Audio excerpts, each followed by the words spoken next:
Donc là, je viens juste d'arrêter l'enregistrement et je me retrouve du coup sur my slide en fait avec ma capture vidéo, donc elle est ici. Alors si je lance en lecture, elle va pas tout à fait aimer puisque je suis en enregistrement, mais là c'est le lecture pause, je peux sélectionner en fait directement. Et donc là typiquement, on voit en fait mon pointeur. Si je le lançais en lecture, en fait, ça poserait problème au niveau de l'enregistrement puisque il gère mal, et c'est normal, il gère mal à la fois l'audio en fait de la vidéo, de la capture vidéo et l'audio en fait de mon enregistrement quoi. Donc par contre, je peux montrer. Donc là, j'étais sur insérer un enregistrement d'écran, donc c'est le bouton de tout à l'heure. Ensuite, je peux ici insérer une capture vidéo et en fait, je vais utiliser cette barre donc avec les timings qui apparaissent ici, pour ensuite mettre des incrustations, donc à la fois sur la vidéo, d'accord, puisque je veux vraiment montrer finalement à l'utilisateur en fait qui veut voir ma vidéo en fait que c'est ce bouton-là que je veux montrer. Donc je vais faire une incrustation en fait à ce niveau-là, donc sur la vidéo, sur l'audio, et si j'ai le temps, je ferai en fait une espèce de barre de sous-titres. Donc là, on est sur du pour avoir le timing fin en fait. Donc techniquement, c'est comme ça que je typiquement, là on se rend compte qu'à 10h31 en fait ça n'apparaît pas. À 10h56 ça apparaît et en fait si je veux faire une pause finalement pour voir en fait cette partie de la vidéo, je vais demander à ce qu'elle pause en fait à 10h56 et à 10h56 je vais mettre mon incrustation, je vais mettre mon sous-titre et je vais laisser le temps à la personne de visualiser.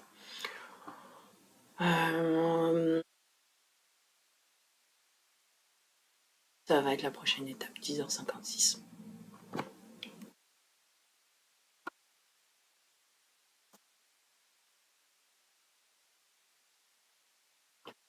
Donc à 10h56, alors pour savoir en fait, pour faire une incrustation, donc là c'est la deuxième partie, je vais utiliser en fait une insertion forme. D'accord, je vais faire un truc très simple en fait. Là on va pas faire de calque, pas de masque en fait, juste un truc simple, mais c'est la base. Ensuite on peut faire absolument tout et n'importe quoi en fait. On peut faire des trucs vraiment évolués en fait avec PowerPoint, donc en faisant des différents calques et masques. Là, je vais juste faire une incrustation de base, c'est-à-dire que je veux faire un focus finalement sur ma souris.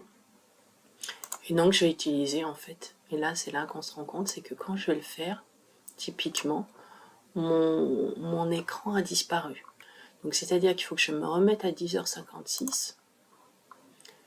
Et à partir du moment où je vais vouloir en fait activer, parce que PowerPoint n'est pas vraiment un outil fait pour faire du montage vidéo, il y a d'autres outils qui sont prévus, lui c'est pas le cas. Donc c'est-à-dire qu'il faut absolument que je sache en fait sur quelle échelle en fait positionner mon cadre. Pour cela, je vais dans affichage. Affichage, je demande la règle, le quadrillage. Donc la règle, ça permet d'avoir les... Alors le repère, c'est pas tout à fait nécessaire. Règle et quadrillage, c'est important. Et donc, une fois que je suis là, ce que je vais faire, c'est que je vais zoomer, me remettre à 10h56 pour avoir justement en fait la période 10 ou après. Donc là par contre il va falloir que je déplace mon cadre à 10h56. Et ici à ce niveau là, ensuite je vais projeter les lignes et je sais que typiquement cette ligne là arrive à peu près.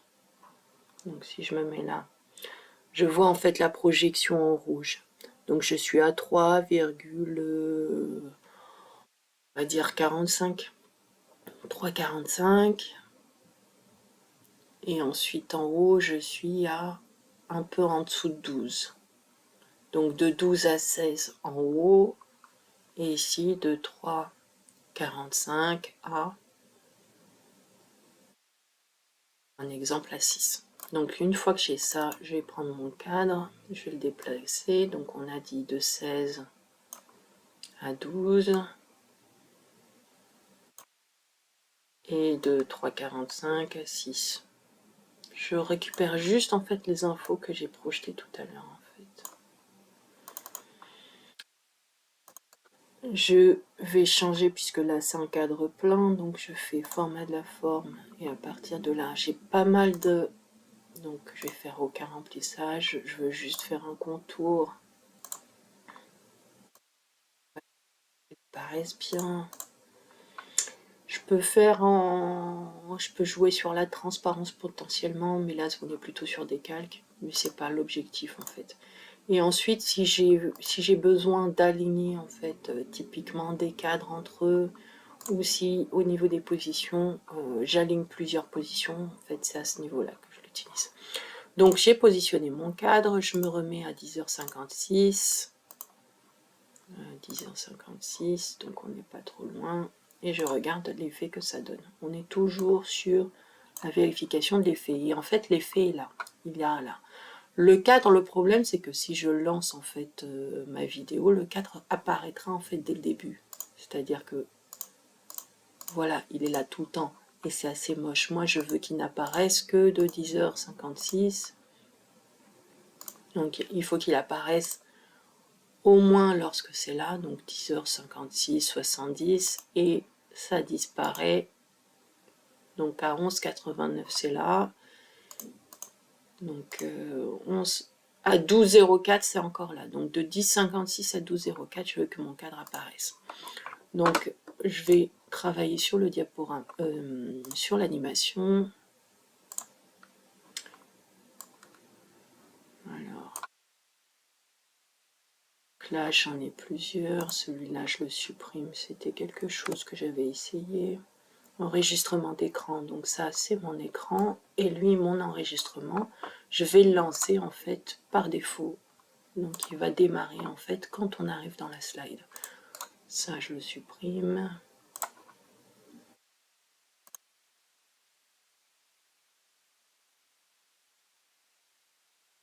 Alors là il est en pause, je vais le mettre en lecture dès qu'il arrive. Voilà, donc il va se lancer en lecture. Et donc je veux rajouter une animation sur mon cadre. Je veux qu'il apparaisse à 10h56, donc automatiquement, et je vais le déplacer en fait sur mon échelle. Alors on peut le faire de façon intuitive, comme cela, ou sinon, automatiquement, en fait, on a le minutage qui est ici, c'est un petit peu plus précis. Donc je veux qu'il apparaisse à 10h56 et on a dit qu'il disparaisse. Alors, je reviens dessus, je rajoute une animation, je veux qu'il disparaisse à 12h. On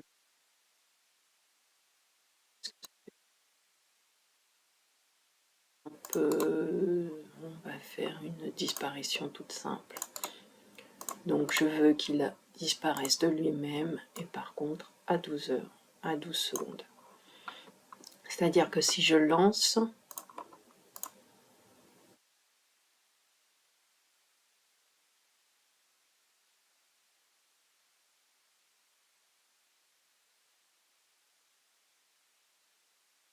mon cadre apparaît et disparaît. Donc là j'ai vu en fait en zoomant, donc c'est pour ça que c'est un travail fin.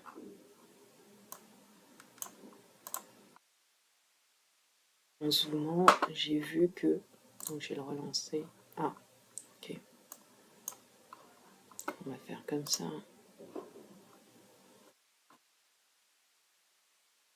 priori, il disparaît trop vite par rapport en fait. Donc c'est pour ça que ce sont des réglages fins. Donc là, il apparaît assez facilement. Non, ça se voit pas. Ça se voit pas forcément. Et donc en fait, on va avoir ça finalement, des incrustations, des lancements de sons. Là, j'ai fait une incrustation pour un cadre, mais je pourrais très bien faire une barre de sous-titres en bas en fait. Et à ce moment-là, c'est-à-dire que je fais une pause. Alors, j'ai pas fait de pause au niveau de l'enregistrement, mais typiquement, je pourrais en faire une. C'est-à-dire que je l'ai arrêté à 12.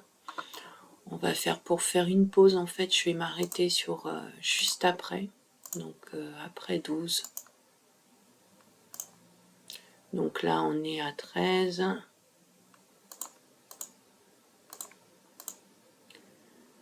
Donc à 13,06 en fait, donc pour être sûr qu'il s'arrête en fait à 13,06, je vais lui dire 13,10 puisqu'on est sur de la précision 1 dixième. Donc à 13,10, je vais lui demander de pauser tout simplement la vidéo. Donc je lui demande ici de rajouter un pause que je vais déclencher en fait avec le précédent, donc avec tout le monde, et on a dit à 13,10 je crois. Voilà, donc il va se mettre en pause, et là typiquement je pourrais rajouter en fait un sous-titre en bas. Donc vu qu'il est en pause, l'avantage c'est que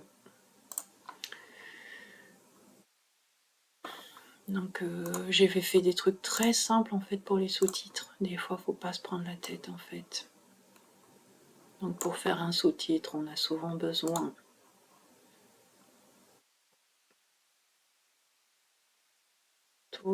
au niveau du remplissage, un espace en blanc, je trouve. Donc voilà, un espace en blanc. Et souvent c'est assez simple en fait de faire des sous-titres.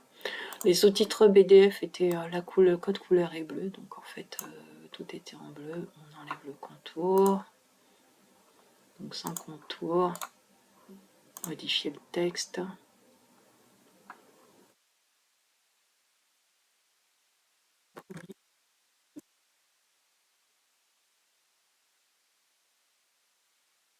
Donc typiquement cette partie-là de sous-titres, je peux laisser finalement le bandeau en blanc tout le temps.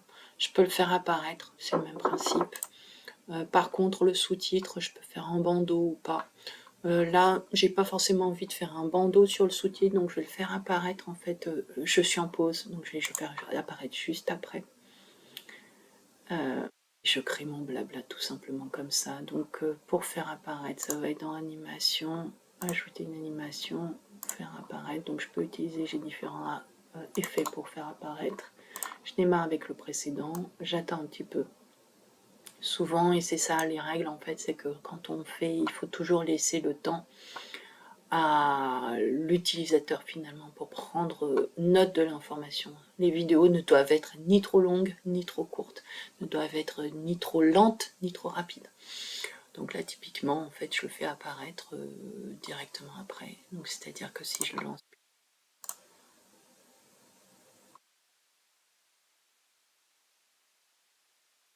j'ai lancé l'enregistrement d'écran, ensuite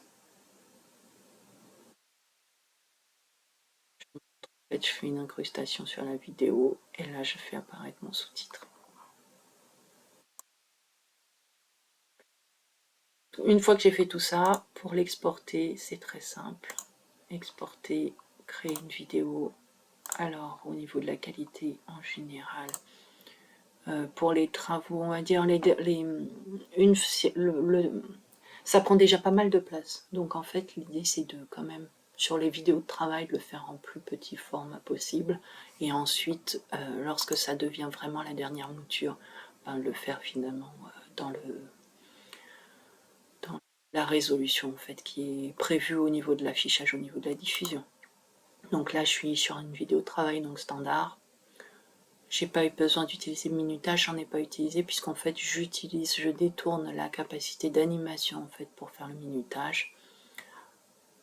Je crée la vidéo.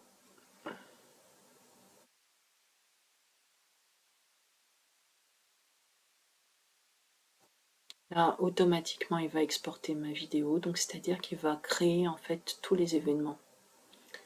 Alors, j'ai pas créé en fait de... J'aurais peut-être dû faire disparaître. On va le faire. J'ai fait une petite erreur, c'est-à-dire que ma vidéo va s'arrêter comme ça brutalement. Et comme je veux être sûre en fait de voir au moins l'affichage en fait du premier sous-titre, je vais rajouter quelque chose. Ou voire je vais même rajouter en fait un événement. Donc petite astuce. Je vais rajouter un cadre à l'extérieur en fait, tout simplement donc de l'affichage que je vais animer. Donc je le fais apparaître. C'est un rectangle qui n'apparaîtra jamais à l'affichage, mais qui va me permettre typiquement d'arrêter ma vidéo à 20 secondes en fait. Et d'avoir un temps d'arrêt. Donc il y a ce qui est fait dans le visible et ce qui est fait dans l'invisible en fait, tout simplement. Donc là, je l'ai fait, je réexporte, créer une vidéo, standard, ça c'est bon, créer la vidéo. On relance.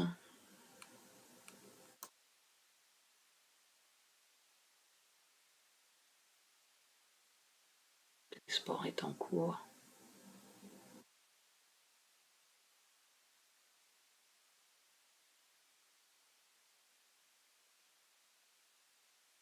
Être en pause pendant l'exportation puisque ça peut vraiment durer en fait. Là j'ai pas grand chose mais la vidéo de base est quand même assez longue puisqu'elle fait plus d'1 minute et donc ça peut prendre du temps. Donc je le mets en pause et je reconnecte quand c'est fini, quand l'export est fini. Là on n'est pas une exportation finie mais presque finie. Du coup exporter. Donc je vais aller la chercher, je ne me souviens plus où il l'a mise mais on va la trouver.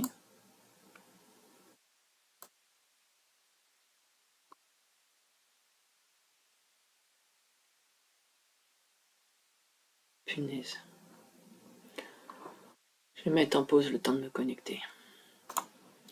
C'est bon, je suis connectée, donc là, typiquement, j'ai ma vidéo qui a été exportée en MP4. Là, le début, je ne l'avais pas travaillé, mais je peux couper en fait le début, si on peut très bien. Donc là, j'ai fait ma pause, mon premier sous-titre est arrivé. Et donc le petit carré que j'avais rajouté en fait ici pour que ça disparaisse, ben, il est vidéo pleine. Voilà, c'est le principe.